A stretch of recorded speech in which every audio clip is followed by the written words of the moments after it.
car, you're leading the race, Jay Sauter, and everything's going fine. You think you're in the right place, doing a good job. All of a sudden, a bunch of cars go by you on the outside. And you're still wide and say, roll, what? Whoa, trouble. Boy, the 2-car upside down, over and on to Scott Riggs. It's the big one.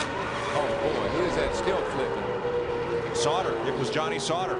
There's not anybody left. I mean, I only see about 4 or 5 cars that are coming around through 3 and 4 right now that were not in this race. They see Mike McLaughlin in 18. They're still getting upside down people, cars driving under cars. There has to be 25 cars over there. Comes Michael Waltrip. Damage Lyndon Amick. And you see the 2 of Johnny Sauter. Here comes Scott Riggs, last week's winner. Here comes our leader, Stacy Compton. Jason Keller, Kenny Wallace, Kevin Grubb, who has come from 38th up to the top 5. Toggle down with damage. A little bit of damage on the front end. Not much. Jeff Purvis. Drivers climbing out. There is Ron Hornaday. Look at that going over toward Jamie McMurray. Shane Hmeil in the 47 car. Youngest driver in the race at age 21. Nemechek wrecked. What a mess. Coy Gibbs out of his car, and his teammate Mike McLaughlin is the car that landed on top of him. Kind of reminiscent of a big Daytona wreck. Tony Stewart and Bobby Labonte ended up that way. I don't know if I've ever seen a wreck this big in a Busch Series race here. I don't know if I've seen a wreck this big, maybe even in a Cup event. One time here, and back in the 70s, Tiny Lund was in it, and a lot of other guys. And 23 cars, that 23 one, I think. 23 cars, yeah. Jimmy Spencer, mangled nose on his car. You saw Kerry Earnhardt's damage. The problem we have with the racing at Daytona and Talladega is this. You cannot have a single or even a couple of car incident. You run 43 cars on top of each other, you're going to have a big wreck. Randy LaJoie. There's Nemechek. He is okay. We also saw Ron Hornaday walking away. And we'll update you as we get news on the other drivers. They're assisting Mike McLaughlin out of his car. Mike is climbing out. He's okay. Watch the 2 car. What caused this? Oh, Hmeil got into Riggs. It looked like Riggs had to maybe back out of the throttle a little bit because Kenny Wallace's car washed up as they come off the exit of turn 2 right there, the 48 car. Right here, this is turn 2. Kenny Wallace, the 48 car right there. Oh, I don't know. It looked like Shane Hmeil possibly just got into the back of the 10 car. The 47 car, yeah. Yeah, got into Riggs. Look at that 2 flipping. Looks like Rusty Wallace's flip in the number 2 Winston Cup car here not many years ago. And when it hit the grass, it even tumbled more. There's Randy LaJoie. Greg Biffle. Oh, Biffle. There's Jay Sauter. Kerry Earnhardt. There's everybody. Jack Sprague, our point leader. And the track's completely Tim Sauter. blocked. All the Sauters. I think we did the right thing by saying who wasn't in it. And because the track's blocked, NASCAR has displayed the red flag because the cars can't even get through on the backstretch. It appears to me maybe 10 or 12 cars is all that's left. Boy, that 2 car went over big time and then gets hit, tumbles. That car's, look at that thing, Larry. It's turning every which way. And then the 21. And then he gets in the grass. Watch this. Shot across. Gets hit again. Johnny Sauter, number 2, out of his car and okay. Amazing. There's Riggs sideways, and he was pretty close up to the wall, Darrell. I guess you don't know if he lost his momentum in his forward bite or if Hmeil just got into him. Yeah, there's no way to tell. Say. You come off that corner and you can get a really run on a guy in front of you, and you think something happened to him, even though maybe it didn't. And I stand corrected. It did not look like Kenny Wallace's car moved up the racetrack from that shot right there at all. I think the 47 got into the back of the 10 for whatever reason. You like lucky numbers? 13 cars made it back to the start-finish line. Wow. Happened in 1992. I can remember had a big wreck off of turn 2. They always seem to happen off of turn 2, the big ones.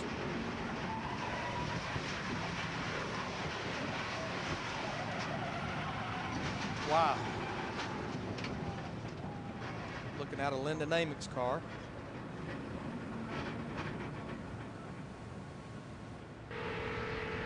Michael Waltrip.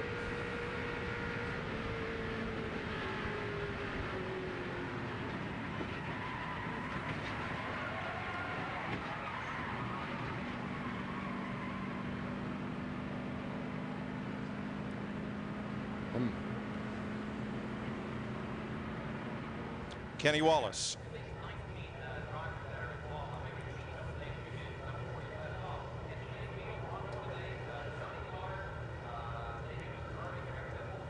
mess.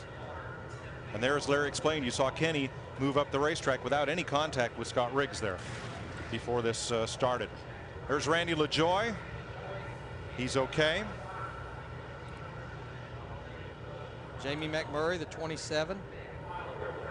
Scott Riggs. About a $500 million worth of race cars. Ron Hornaday. Now, because we're under a red flag condition, any of these cars that do make it back cannot be worked on. There's the 44 Mike Harmon.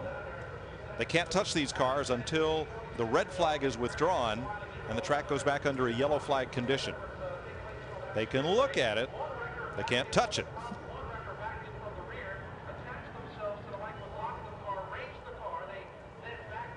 We're under a caution for a wreck on the back straightaway, triggered by Shane Hmeil's contact with Scott Riggs, and it ends up involving most of the field.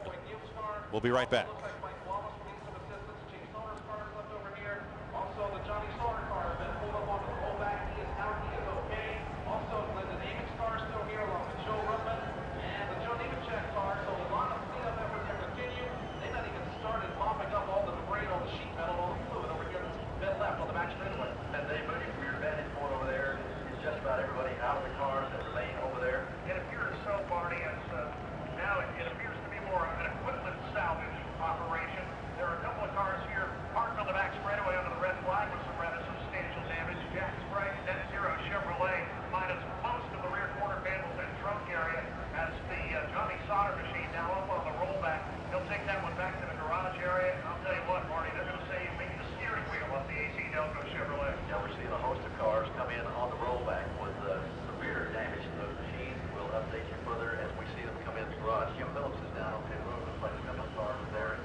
Most of the field, 24 cars involved in this crash in the back straightaway, and most of them will go on the rollback and right to the dumpster. Scott Wimmers, maybe one of them, Greg Biffles, and look at Johnny Sauter's, the car that tumbled down the back straightaway.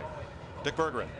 Well, Tony Raines was one of the first to make it to the garage area. The crew is working on pieces and parts that will go on the car. They are not allowed to touch the automobile. Tony sits behind the wheel, confident his crew will get him back out. What was it like through that crash, Tony? It was really noisy. Hit a lot of stuff. Our debut of our closet-made Pontiac didn't turn out so good. I saw the 10 car get sideways, and then I saw a car get flipped over, and I just went to the right. There was one little bitty hole between the wall and the whatever car it was, and I got the car and the wall, so I hit both of them. But typical speedway racing for myself anyway. But we're going to get it back together and get out there and make some laps. They said there's only 13 of them left. Maybe we can still get a top 15 finish. Who knows? And there's a lot of people who are thinking that way. To Matt. Dick, Brian Patty, the team manager for Randy LaJoie, is looking over, surveying the damage of the 7 car. And Randy, you told me this morning you were concerned about the big one. What's it like to go through the big one? You know, I got to thank Nemco Evans Motorsports. You guys built a great race car. I thank my seat company. We bounced around out there like a pinball, but it was a pretty neat ride, really. But you just know your day's done for the Kleenex Winn-Dixie car. A couple guys up in the front got together and seen guys flipping, and one guy landed on the roof. And I just tried to hold it straight and hold the brakes. And hey, what can you do? This is restricted plate racing. Now, we are under a red flag condition. Your crew is surveying the damage. Can you get this car back out, Randy? Yeah, chassis-wise, it don't look bad at all. It's just all sheet metal, so we're going to have to whack it off and go to the old short track days, put a nose on it, and beat it up and make some laps. Looks like a bad night at Danbury, his old racetrack back in Connecticut. And Steve Burns, 78 points out of first coming in. This team could take a big hit today. Well, Matt, Scott Wimmer, the first to come out of the infield care center. Scott, are you okay? And tell us what happened from your perspective. Yeah, I'm fine. It just looked like somebody up front got crossed up and got in a couple cars. And after that, you're just along for the ride. I thought we were going to make it through it, but a car slid up from the bottom and hit him right square in the door. But it seems like everybody's okay. That's a good thing. And, you know, we'll move on from here. All right, thanks, Scott. Let's go to Dick Berggren. I'm with Ron Hornaday. He's looking over the remains of his number 5 Hendrick automobile. Just moments before the start of that race, you and I talked, and you said you thought you were going to have a pretty good day. What happened to you out there? Oh, we had a great race car. I got to thank Rick Hendricks and GMAC to give me the opportunity. And just trying to keep Ricky's seat warm for another couple weeks. And I just seen some smoke in front. I checked up pretty good, and I thought I had it rode down. I was all the way in second gear, and somebody got in the back of me like they never even seen it. So nowhere they can go. I mean, the track was blocked, and we just kept getting shoved into it. So I just hope everybody's okay. And proud to be here. They'll cut this thing apart. We'll get it back out there. We're glad you're okay. Steve Burns. Thanks, Dick. We've caught up with Tim Sauter, one of the 3 Sauter brothers in this race. Tim, first off, can you tell us about Jay and Johnny? Jay and Johnny are both fine. Jay hit the wall pretty good, and he lost his breath there for a minute. Johnny just took a wild ride, and he's okay. Just one of them deals here at Talladega. You started 10th, Tim. How disappointing is this? It's really disappointing. We had a great car. We were just staying in line, minding our own business. I had kind of talked to Sprague earlier that we were just going to run behind him and stay right there. And I thought we had it made through there. And it's unfortunate for everybody at AP Performance because they worked their guts out to get this car done. We literally just got it back from the body hangers 2 weeks ago. So it's a real disappointment for us. Hopefully it's not hurt too bad. We lost some oil pressure there, so I couldn't drive it back. Otherwise, I'd have tried. So we'll see if we can't get it back out here for a few laps. Glad you're okay, Tim. Let's go to Dick Berggren. I'm with a very disappointed Jeff Fuller. He thought he had a great race car. Teammate to Joe Nemechek. Hung around the Nemco garage looking for a ride. He's been rideless for a while. What did it look like to you? Spotter told me bunch of smoke. I can't see. Back it down. We backed it down, and just at that speed, there's not enough time to get wound up. And all we saw was smoke and cars going each different way. And you know, thought we were just about out of it and got collected in it. So. You know, it's one of them deals. What's it like out there to be in the middle of one of those things with all that smoke and all those cars spinning around? What goes on in your mind while that's happening? It's kind of cool. It's better than your average carnival ride that you can get. No, not honestly. All the cars looked like they were very stable. I know my car was stable. We got 3-4 wide. I mean, I didn't do anything crazy, but it looked like everybody was just really stable. And I don't know how that started, but it was awful early for it to start. I know Joe ain't going to be happy. We're probably going to get fired now, Dick. You know that? Huh? Not your fault. We're going to go back and run a real race car, though, up in Stafford Springs. So we'll be in a modified next week, and we're going to have a good time doing that. But I just feel unfortunate. I mean, Scott Products and Nemco, they got some awesome equipment here. All 3 of them got taken out now. Like I say, it's just awful early to be doing that. This guy was debuting for a full-time ride, and now he's back to the modifieds next week at the Spring Sizzler. Good to see you. There are no reports of injuries of any of the 24 or more drivers involved. Watch the yellow car of Scott Riggs.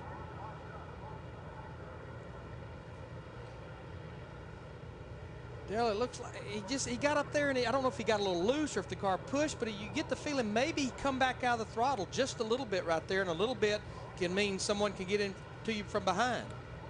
Yeah, you know, I guess that's possible. Shane Hall was riding. Shane Hmeil was riding mighty close to him, even in the middle of the turn there. So it's hard to say. Won't know till we talk to those guys, I guess. 24 or more cars ended up involved. Of our top 11 in the points, 8 was involved. Wow. But boys, what a difference this race is going to make in the points shake-up. Kenny Wallace and Jason Keller are the only 2 in the top 11 that were not involved. Another look.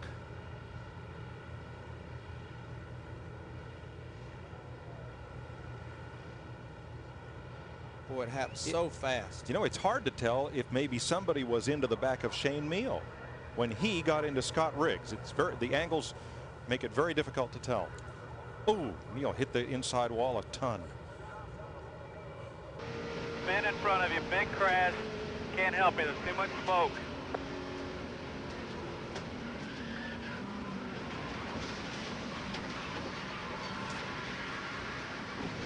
Okay, Kerry.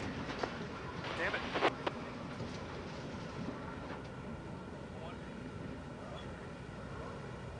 Kerry hit Jay Sauter and then Randy LaJoie from Hank Parker Jr. And just look how quickly you lose your vision. You have no idea what's in front of you. You go in there wondering, hoping. You're just looking, that's what the driver sees right there.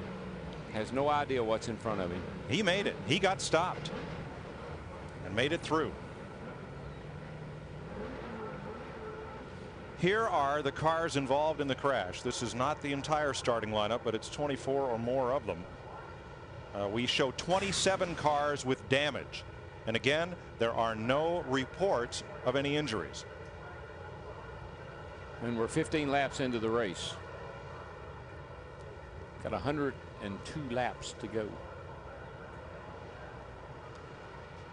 They have a minimum speed rule with so many of these cars going to try to make it back out missing sheet metal. I wonder if they'll waive that. We'll see when we come back.